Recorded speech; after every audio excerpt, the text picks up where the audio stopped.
Hey, what's up? TK here. Welcome to another episode of Founders Unscripted.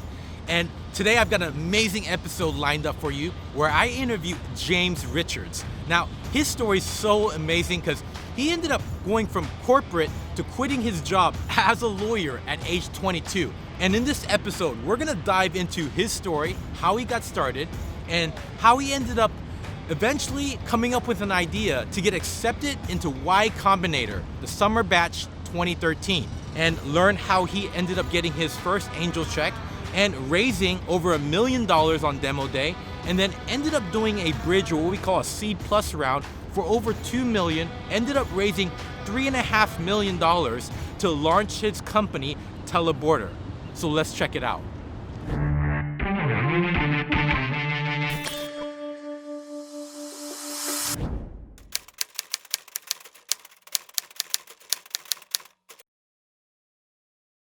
What's up, guys? Welcome to another episode of Founders Unscripted. Super excited to have one of my good friends and investor in NextGen T here on the show, James Richards. He actually went from corporate, just like me, into getting the startup Bug and eventually finding Teleborder. And we're gonna dive really deep into his story. He's gonna talk about his exit, and we got some really good nuggets here. Super excited to have James here on the show. Welcome, James. Thanks. Glad to have you on the show. Yeah, appreciate it. Happy to be here. All right, James. I'd like to just kind of dive right into kind of the backstory of, like, you know, who you are, where you're from, and up to the point of, let's say, when you got the startup Bug. Yeah, sure. I grew up in Indonesia. My father is English. My mother's Indonesian, so was there all through high school. Moved to the States for college. Ended up as a lawyer on Wall Street for a couple years between 2008 2010. Didn't love it. Felt like there was a bigger world out there. And so I quit a few weeks before Christmas 2010, not really having a plan or an idea as to what I was going to go do next. I thought I had one, which was like I was going to go start technology businesses because that seemed like really fun and glamorous. But in reality, I was like laughably unprepared and naive. So yeah, but I guess you could say that was the moment when I had the bug and caught it. Okay. And then spent the next 9 years working my way into this chair. Yeah. So 2010. Let's rewind back. So were you like looking at TechCrunch articles? Were you like watching some shows? Like, what inspired you to say, like, you know, I'm done with this corporate world. I want to, you know, get into the tech space. When was those kind of that aha moment? Yeah, I think it was literally that. I'd be sitting at my desk or at home, kind of bored, and just read about stuff. I would read, and I've always found myself just reading about businesses. I was reading the New York Times business section, was reading magazines, was reading biographies of really like interesting business people and entrepreneurs. And the idea of starting businesses, not necessarily technology businesses, but just businesses, seemed to really call to me. I liked the idea of building something and being in control of my own destiny. I think one of the things that I was reacting to of being a lawyer was being on the services side and not being on the, which always felt reactive as opposed to proactive. And so really it was just this vague feeling that would be interesting and fun. I see. So how old were you at the time? I was 22. So I was pretty young. Wow, you were really young. Yeah. And you felt you were more creative, it seems like. You wanted to start something like from scratch. Yeah, I mean, it was very much a feeling of, I want to try. I didn't want, because I had decided to study law when I was a 16-year-old. And the idea of being a lawyer effectively from age 16 through to 65 when you retire and never trying anything else seemed like a really bad way to live a life, to me at least. Yep. I was totally fine with the idea that I might go out, hate it, and then end up being a lawyer again. But I didn't want to start there. I see. And so yeah, that was the reasoning. So tell us, where were you located? Were you in the Bay? Where were you? I was in New York. New York City. Yeah. And were you living by yourself or with your parents? No, I was living alone. You know, 2008 was a really weird time in the world, financially. I actually got really lucky in that the law firm I was working at did really well in that time. Represented a lot of the financial institutions that were making major transactions at the time in response to the financial crisis. So I I was relatively comfortable relative to my peer group who had graduated into this horrible recession. And so yeah, I was living alone in New York in an apartment. Okay, so when you quit, did you save up like a nest fund saying, I need 6 months or 12 months? One runway? I think yes, it was something like a year. Okay. I saved up. Perfect. I mean, this is actually a very good tip and insight is, like, even when I quit my job, my first startup in 2013, I gave myself 12 months. Yeah. Like, if there's no way of generating revenue, you need to, like, eat, right? Totally. And still work on that idea. Yeah. So never be in a rush to quit your job, I guess, is the point. It's always good to save a little bit and then take the leap of faith. Yeah, I've thought a lot about this. That's an instance of it. Yep. I think that if you're comfortable, you don't settle. Like it's kind of like if your hair is on fire, you don't ask about the quality of the water that you're going to throw on your head, right? You just like take the first thing that comes to you. Right. And I think the corollary of that is that if you're under financial pressure, it can be really hard to think straight sometimes. And I know, there's a school of thought that putting yourself under pressure can be good and useful. And, Absolutely. And I get that as well. But I've never really felt like adding to that is necessary. And so yeah, I think I agree with you. Yep. Yeah. One way I look at, like, sometimes giving advice to founders, is just like, if your back is against the wall, or if you're inspired by some vision, like, those are kind of two ways people get super motivated to kind of kick things off, right? Well, let me ask you, so you quit your job. We talked earlier, like, about having multiple ideas, so you didn't even know what you wanted to get into. So take me to, you quit your job, now you're like, hey, let me throw a bunch of stuff on the wall, see what sticks. Tell me about that so 2 year first idea. Yep. Well, I mean, there were a lot. so these they get better, but the first one was an idea that I think everyone has had at some point in their life, which is collaborative social travel. This is also back in like 2010. Yep. So you have to like rewind your brain a bit, right? Like the iPhone has only been out for a year and a half at this point. I don't know if there was an app store. If there was, it was like really new. So in that world, the idea of like social collaborative travel was actually like a hot idea, which is not a great heuristic for starting a startup, but still. And so yeah, I had this idea that I was going to build this like Facebook for travel, call it. It had a lot of ideas. Twitter for travel as well. There was like all these ideas mashed up together. And this is by yourself, or did you have a co-founder? Yeah, so I had a co-founder. Similar spot in his life. He'd been out of college a couple of years. Wasn't so happy in his job either. And so we barely knew each other, but we were both like, hey, this is great. Let's both quit our jobs at the same time and go build this collaborative travel thing together.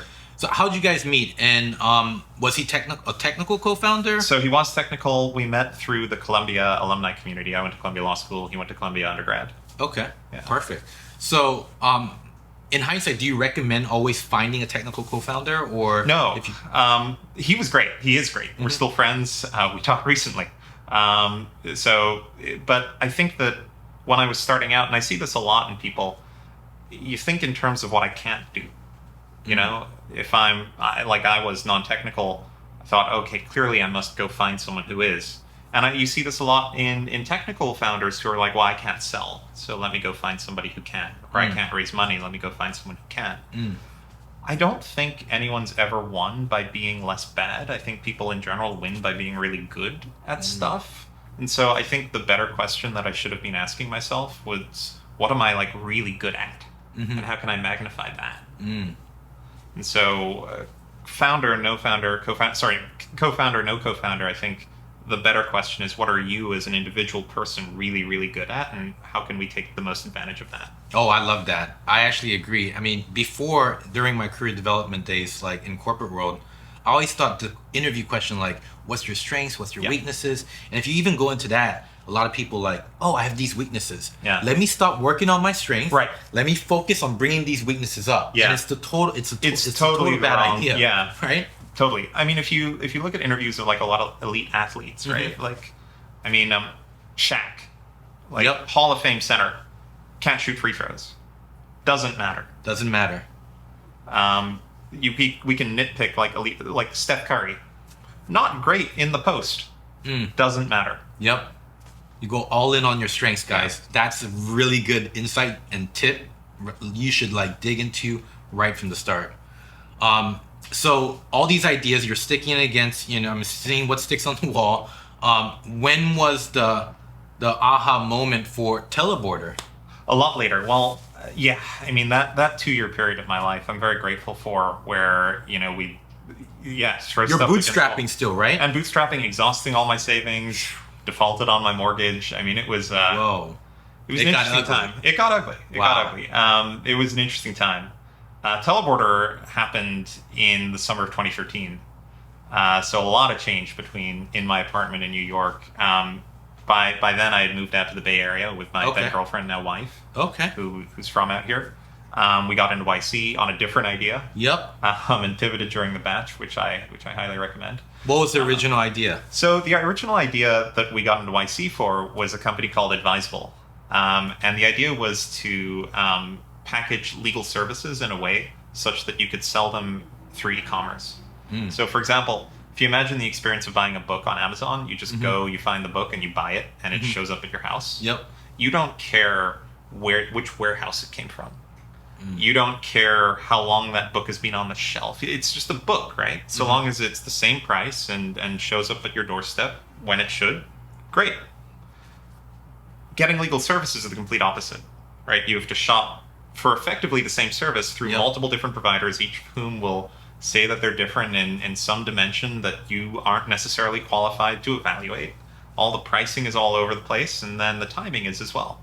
So we thought, could we make legal services more like books and make them these units that you can sell online and buy online as consumers? The trouble was with that idea that we went really broad. Yep. So at NextGen-T, you guys went really deep, right? You have network engineering. Even today, I think you only have one track. Yep, right and now. Then cyber is our next. Yeah. After 3 years. After 3 years, right? Yep. Yeah. So I think when we launched, we had 50 products in 30 metropolitan areas. Because you trying to go after LegalZoom, or is that kind of the space? One tier above LegalZoom, yeah. So instead of do it yourself, pay someone to do it for you. There's QuickBooks and there's H&R Block. We want it to be the H&R Block. Okay. But even H&R Block's pretty focused, right? We'll do your taxes. Yep. You need us 1 day a year, but it's really focused. For us, we were trying to be everything to everyone. We wanted to start by having this legal supermarket. But as a result, it meant that we had no way of acquiring users, really, because we were just shouting into the void about legal services. What we should have done from the start, I think, is go vertical by vertical, item by item. I mean, that's a big nugget and takeaway here, guys, is just if you have a startup idea, you want to go very niche, and then if you think that is niche enough, think again, just go niche again, one more time. It's really getting so focused that you think, wow, is there even a market for this? That's how niche you want to really go, right, James? I think so. And I think the advantage of that approach is it lets you concentrate. You can concentrate your messaging, you can concentrate your dollars if you're doing paid acquisition. And it's a lot easier to go from 1 user to 2 users or 1 customer to 2 customers than 0 to 1. Love it. And so I think it's a really, really good thing to do, to focus very deeply. It's something we advise a lot of founders to do now. I agree. Now, I want to rewind back a little bit because we jumped into the YC. But before that, a lot of founders don't talk about all their failures because they want to just shine the light on, their successes. Yeah. But one thing that it's interesting, 2013, I actually started my first tech company, Check Action, project management app. Yeah. And that following year, I hit the lowest pit of just depression and just feeling pity for myself, and had $7 in my bank account. Yeah. And I learned a lot from that. So I'm curious, did you hit rock bottom when you depleted your savings? Tell me about that journey and coming back up from it. So the answer to that question depends on your definition of rock bottom, right? yeah, for sure. And in the words of a good friend of mine, you can always find a new low. Yeah. So, I mean, there were some really shitty moments. I'll call it that. Yep. I mean, at some point, my credit score was 490. Below 5. I didn't even know it goes that low. Yeah, I mean, certainly had the $7 in the bank experience, debit card bouncing, which is always fun. Yeah, I mean, it sucks. What can I tell you? Did you have doubts like, oh, maybe this isn't for me? How can you not when those things are happening? Yeah. I think the reason that I didn't quit is because I hate losing, and the idea of quitting under those circumstances felt like losing. I don't know why. Like, I think that people have something that they tap into, whether it's inspiration or love or passion for an idea or mission. Or, for me, honestly, I think I'm just a terrible loser. Like, I hate losing so much that I will like drive myself to do things just so I don't lose. What was the turning point then? Like, your checking account's bouncing, like 2 years into it, you have no idea. Was it the accelerator, you started researching, or what was that moment you're like, wow, you got kind of your spark back and your drive back? So I always had the drive, driven by a fear of not losing. Or fear of losing, so therefore a desire not to. I think things for the business started to take off when we pivoted during YC. We were on a walk with Paul Graham, telling him how it was like 5 weeks to demo day or something, and sales were basically zero. I mean, I don't think they were literally zero, but they were close to it. And so, through that walk, he gave us the advice, which we took, which was to pick a vertical and focus on it. And that left open the question of what vertical, what niche, right? And we both looked at each other, my co-founder and I. He was Belgian. I grew up in Indonesia. We both met in Indonesia. He was living in Indonesia. And we're here in America, in Mountain View, on a walk. Both of us have visa problems. And so we thought, and immigration was one of the services that we had in our legal supermarket. So we thought, why don't we pick, if we're going to pick one that's relevant to us, like that's the one that's the most relevant to us. The other piece of advice that Paul Graham gave us, which was very good, which is, okay, after you pick a niche, you're not done. You have to like really explore that niche and focus, and don't be afraid if in doing so, it takes you further away from your original idea. And so that turned out to be pretty prescient, because what we then did was we emailed all of the YC founders from the few most recent batches, just cold, being like, hey, we're in the batch, we're pivoting to this immigration thing, can we help you with your business immigration needs? And we actually got a lot of responses. It turns out that like serving the immigration needs of technology startups in 2013 is like this niche underserved market. It's a tiny market, but it's underserved. High demand for talent, generally price insensitive if you can show them the value of getting the right people faster. And people weren't going after the market because they saw it as too small, like the traditional incumbents. And so from there, we actually had customers. And then once you have customers, everything follows. And so that was the turning point. That must have been a great feeling, right? First customer coming on board. Yeah. Tell us about that. It was also kind of terrifying and kind of weird. I mean, like, I literally did their visa application myself, which I could do because I was a lawyer, but I mean, I'd be lying if I said I really knew what I was doing. It worked out fine. We never had any issues with them or anyone else. But yeah, in hindsight, that really was the turning point. But in the moment, I didn't really feel it. It just felt like another day. You can't really, and I think in hindsight as well, now that I think about it, I'd always been looking for that feeling of that turning point, or that like, oh, finally, like I'm here, I've arrived. I don't know that it'll ever come. No, I agree. I think a lot of people get caught up in like when that moment is, but actually the journey or the process of building something great, I think that's what we enjoy as founders. Totally. Right?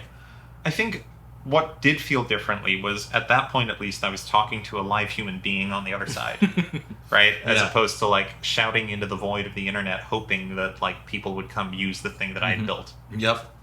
That makes sense. Now, what was the model like? You charged, was it a SaaS, or how much did you charge? Yeah, so we did transactional pricing, so which is the way the market is used to paying for this kind of service. So when a company would need a visa or a green card for their employee, they would come to us and say, hey, here's the person, and then we would handle their visa or green card need as the case may be. We would track it all in our software, so it was easy for them to use. They'd have an interface where they could upload documents and talk to us. And then under the hood, we actually had a network of attorneys who did the actual work. I see. People at the time would analogize us to Uber, because it's this marketplace concept, and they thought we were doing that for reasons of efficiency or try to be like Uber. The real reason we were doing it is because it's illegal for non-law firms to provide legal services. So we couldn't ourselves as a technology company provide legal services. So we had to use a network of law firms. Yep, I see. Now, a couple things that James threw out, like pivot, right? I think it's important to understand if you're getting into the startup space that if you have one idea, you don't have to really be stuck on this idea, right? James, you can switch. A good friend of mine went into another accelerator. We mentioned Y-combinator. There's these accelerators that run 12 weeks, 16 weeks for founders to launch their product on demo day and then raise a seed round. We'll talk about that here shortly. Yeah. But he went in with a financing idea, building a platform for finance, and then he didn't like it. And then one day they were having dinner, after dinner, it was San Francisco. It was super windy, rainy. They were frustrated, couldn't catch a cab. Yeah. And they had this idea of valet anywhere. Yeah. So it's when two founders can experience the problem, Yeah. you can maybe if it resonates and you feel confident you can create a solution for it. I think that's a great way also to spin up a startup idea. Totally. And I think what resonates with what you just said to me is that the reason they pivoted is because they didn't like what they were working on. Yep. I think that's really important. I don't see enough people asking themselves that question, if this is really something they want to be doing for the next however long it takes, right? Yep. Potentially 10, the rest 20 of their life. years, Yeah. rest of their life. That's a good question to ask. I mean, we started Teleborder, as I've said, in 2013. It's 2019 now. I still get people asking me, literally on the street, about their visas. It's oh, hey, good to see you. I have this thing. Yep. And I'm so sick of talking to people about their visas. Yep. And if you'd have told me 6 years ago, you're still going to be counseling someone on their random H-1B application, I don't know if I start that business, if I'm being honest. Now, that said, it was solving my own problem. I say this half in jest. But I do also see a lot of founders chugging away at problems that I don't know that they're passionate about just because they really want to build a business. And I also wonder if that's healthy.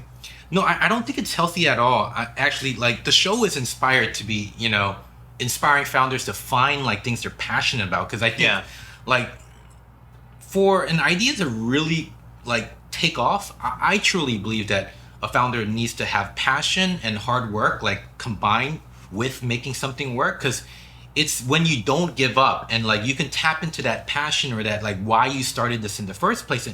And that's not available if you just did something because you want to make some quick cash in a couple years, right? Certainly, if you just want to make money, there are probably better ways to do it than starting a venture-backed technology company. Yep. I think starting a business that is not venture-backed can often be a great way to make some short-term cash. Absolutely. Although, likely, getting a high-paying job is probably the best way, risk-adjusted. Yeah, that's a little more risk-free, too. Yeah, totally. So tell me, you go into YC, who was your first investment from? Angel? Oh, first check? Yeah, first check. Well, so we'd raised $100K, I think, maybe 150 coming into YC. Okay. Pre-YC. Yeah, pre-YC. Yep. So, and this was in the days, by the way, when the YC investment was 18K. 18K for 7%. Wow. 7%. Back in the day, 18K. Yeah. Now it's, I think, 150. I think they something like that. Went yeah, up. Yeah. Yep. There was also this weird uncapped note from 4 VC funds. Anyway. Yeah. So we raised 150K. First was an individual angel in New York, guy who worked at a hedge fund, very smart.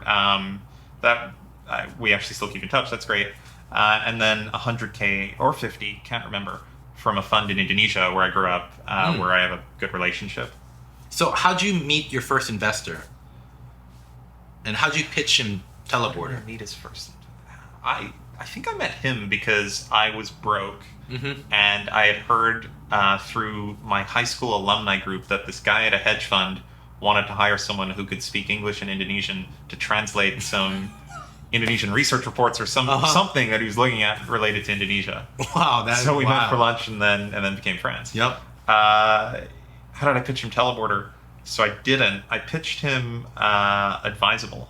Yeah, the previous legal idea. supermarket. I see. Awesome. So I think there's a takeaway there too. Is like, I mean, wouldn't you recommend founders, if they can tap into their network to raise some money pre going into an accelerator, kind of gives them a little jump start? Would you say, or no? I think that the decision to raise money is pretty binary. I think in that, like, if you take any outside money, there is some de minimis threshold, but pretty much, but it's a lot lower than people think. If you raise more than, call it $1 million, you've effectively made a promise to your investors that you're going to be on this like unicorn or bust venture train. And so it's especially here in Silicon Valley. Especially in Silicon Valley. At the valuations that Silicon Valley companies raise at, that's the expectation and therefore the implicit promise that you've made by taking that money. So it's not something I would do casually, because what you are doing, to put it very tactically, suppose someone invests $1 million in your company at a $5 million valuation post money, right? So they own 20%. And then suppose literally the next day, someone calls you and is like, Terry, I'm going to buy your company for $5 million. So exactly the same valuation. But now you get $4 million. That's a pretty good deal if you just started the company, right? Right. But you've promised the investor that effectively you're not going to do that. Now they can't stop you, but like that's not why they invested. Yep. So raising money in any circumstances casually is not something I would recommend. No, that's a great advice. And they can't stop you, like James is mentioning to you, like, because you have in the early stages board control, and you usually don't have a board in that stage when you're raising a seed round, right? Yeah, it's really just about the alignment of expectations. Yep. You know? Now, so you go to demo day, you're pitching Teleborder. Like, how long did it take you to raise? How much did you raise, and how long did it take you? Yeah, so I think pretty typical at the time, like seed rounds were $1 or $2 million. We weren't the hottest company coming out of our batch. How many companies in the batch? I think like just under 50. So demo day was middle of August. I think we ended up closing our seed round in October. So like 2 months. It was, I think, $1 million. Khosla Ventures led it. They were the biggest check. They did most of it. And then we had a few angels. Okay. So you raise $1 million, and then what was the plan to do? Like raise $1 million and then make new hires, I'm assuming, and build product? It was like ... profit. Yeah. I mean, I wish it was better than that, but it kind of was. I think that like we were trying to position the company as more of a software company and not a services company. And so to de-risk that for a Series A, we needed to prove some degree of recurring revenue and also customer acquisition. And so it's effectively build product and get customers. So do you remember your elevator pitch, like your one-liner? I don't remember the one-liner. I remember like the 30-second version. Yeah, so what was your 30-second one? Sure. So our pitch to companies, to customers, was that we made it easy to hire people from all over the world. If you think of really big companies like HP or Google or IBM, they've been hiring people from around the world for decades. They can move someone to a London office or bring someone from a Paris office over here, like literally with the push of a button. And the reason they've been able to do that is they've spent decades and tens of millions of dollars building up HR and legal infrastructure to go do that. So for them, they have this unfair advantage over you in the hiring markets because they have this capability. You don't want to go build that capability. Right, as a small business. You want to rent it from me. So the next time you go meet an engineer who you really like, but they happen to be Canadian, call me. I see. Nice. Now, after raising, so you raised 1 million, did you end up raising a little more capital? We did. So about a year after our seed round, we ended up raising another 2.5. Okay. So we've made some progress, a lot of progress actually in that year, but not enough to go raise an A. So we raised a seed extension, bridge. There are always these awkward rounds from some new investors at a markup, which was a good round. So million, if you don't mind sharing, what was the valuation cap on that? Yeah, I think it was like 5, something like 5, and then a couple years later, that. 10. 10. Yeah. Okay. So at that time, you probably still own together like roughly 60-70% of the company? No, or nowhere near a lot that. less? We were pretty generous with our early employees. Also, I had a co-founder. Yep. We parted ways before that second seed round. But so he had quite a bit of ownership even after that. Oh, I see. So I can't remember how much I owned, but it wasn't anywhere near that. I see. So under half of the company was sold. Yeah. 2 rounds. Now, when you raised a second round, did you have a board? And did you guys do a financing? We didn't have a board. No board. Okay. Although I would go down and meet our lead investor every month or 6 weeks. Okay. Yeah. Cool. Did Coastal lead your second round too? They did or not. was a new investor? They did not. Okay. Yeah. New investor came in. Now, what's the hardest thing you've done while building Teleborder up to acquisition? Hardest?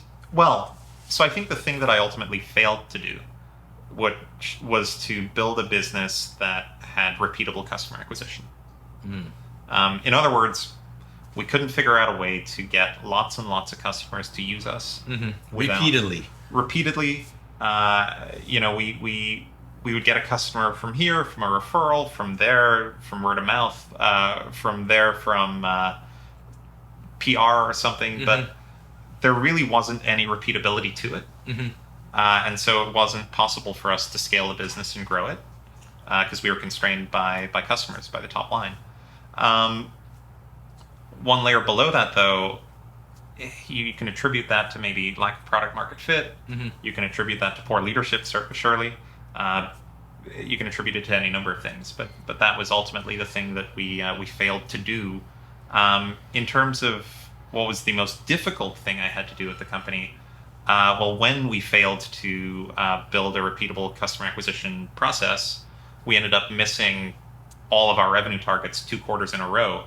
And when you do that, but your expenses have gone up, your burn starts to get pretty unhealthy. Oh, yeah. And so, and when 85 to 90% of your expenses are people, there's really only one way you can lower it. And so I ended up having to lay off half the company in 1 day. Wow. Which sucked. That must have sucked. So you scaled to how many employees at this time? I think peak was like 25. 25. 20 to 25. Slashed to 12 people. Actually, no, it went to 9. 9 people. And then 2 more quit 2 weeks later. Wow. Yeah. Yeah. That must have been tough. That was a really weird month. It was a very challenging month. I bet. So talk to me about, you mentioned biggest mistake. Let's kind of dig into that a little bit. In hindsight, if you could rewind before, scaling, what would you have done? Would you have recruited a better team? Would you have, put in a customer acquisition strategy and focused on that? What was the kind of key thing you would have focused your efforts on? So I think I fell back on this lazy thing of throwing money at the problem. I didn't feel like I was at the time. I never woke up one day and was like, you know what, I've got a problem, let's throw money at it. Yeah. But if you peel back what I was doing, it was effectively that. It was, okay, I need to go figure out how to scalably go get customers. Another footnote of that was I was doing all of the sales, the founder and CEO. So we needed to prove that someone not named James Richards could go sell the product. So I thought, great, I'll just build a sales team. And I know what to do on that. I'm going to have a marketing guy. I'm going to have a VP of sales. I'm going to have some account executives, some SDRs. This is going to be great. It's just going to cost a lot, but that's okay because when you throw salespeople, you get back sales. It didn't work like that. It turned out it was a really complex product to sell and really difficult. Right. And, there were constraints all over the place, and it was going to take people longer than a certain amount of time to ramp. And all these things that what we did not solve. And so yeah, that's I don't know if that answers your question. So yeah, it does. Tell me how much did you get sales up to revenue wise, up to acquisition? What were we doing at the time of the acquisition? I think we were doing around between $1 million and $1.5 million top line. Okay, right? A year. Yeah. Okay.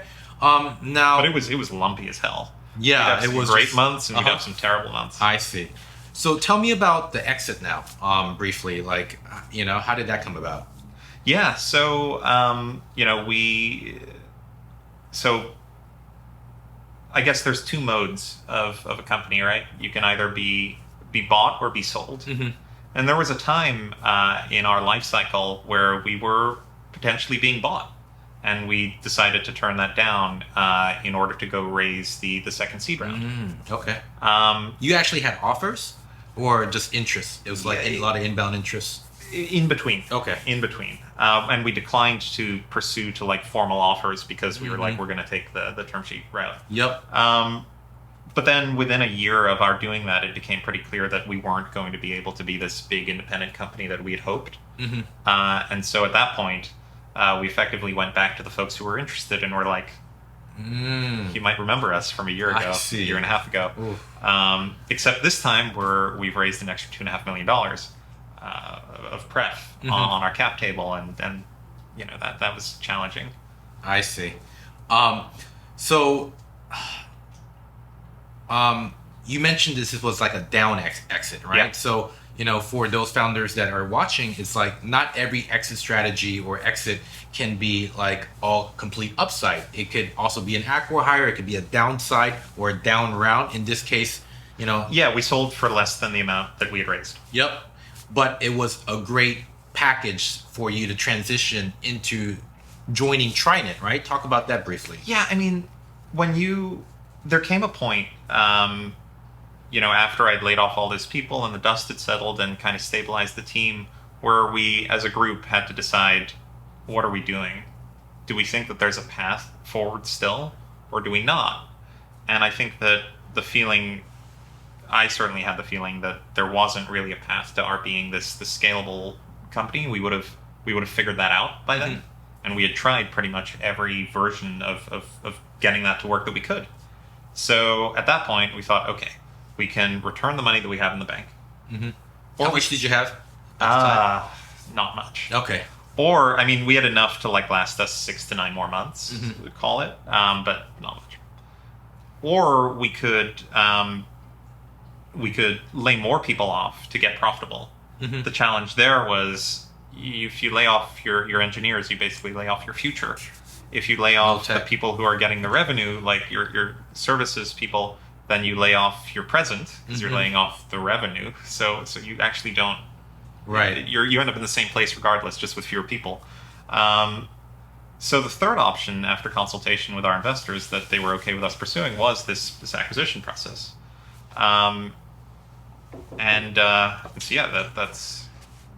We ran one. And it worked out well in that we were eventually acquired by TriNet, which is a publicly traded HR company, where I still work today, and where all of the team joined. Yeah. Nice. And were you happy with the comp package that TriNet gave you and the transition? Yeah, I think that we were all really happy to join TriNet. There were a few reasons why.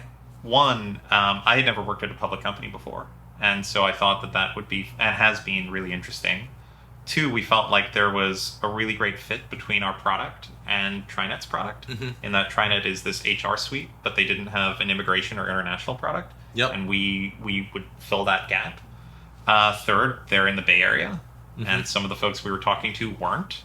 And TriNet was willing to take the entire team and customers and support both. And so, that kind of makes it a no-brainer, right? Right. Your people love it. It's good for your customers, good for the product. Not to mention that TriNet's a very good company, performing very well, and has really great people. The folks, the individuals at TriNet in particular, who led and sponsored the acquisition, and many of whom I still work with now, are, they're good people. Nice. Well, James, last advice that you want to share with our audience. Do you have any last advice for founders if they're looking to, spin up their own idea, spin up their own tech startup? What kind of advice would you give them? So I think for me, it was a really interesting experience waking up the next day after the acquisition closed. It closed on a Friday. So I remember very vividly waking up on the Saturday, first thought in my mind, and it was relief. Because that had been a long, arduous process. But then what followed the relief was a lot of not regret, but sadness around the outcome, the financial outcome to investors. And to be clear, most of our investors were totally fine with losing money on their investment. They're professional investors, they're big boys, they know what they signed up for. Yep. And they saw that we had worked really hard to build a company, and then when that wasn't possible, return as much capital as we could. That said, I still felt like an asshole. And I felt like an asshole because I'd lost effectively $3.5 million, right? And it felt like a failure. It took me a while to realize that, like, and I could never change that. You can't go back in time and like make the price higher, like add a zero or something. So that sucked. I think what was really good for me was to realize that the company's eventual outcome value and my self-worth are completely independent numbers. And they bear no relation to each other whatsoever. And that's something that I tell a lot of founders, and something I wish I had realized even like from day one, because I remember in hindsight, every day I was marking myself to market. I'd go home and be like, how'd the company do today? Good? Okay, great, I'm good. How'd the company do today? Bad? Okay, I'm bad. And that roller coaster is just really tough. That's an emotional roller coaster right there. Wow. No, thanks, James, for that advice. All right. Any last words, comments, James? Not really. This has just been fun. Well, thanks, James, for being on the show. Yeah, likewise. Yep. Thanks for having me. All right.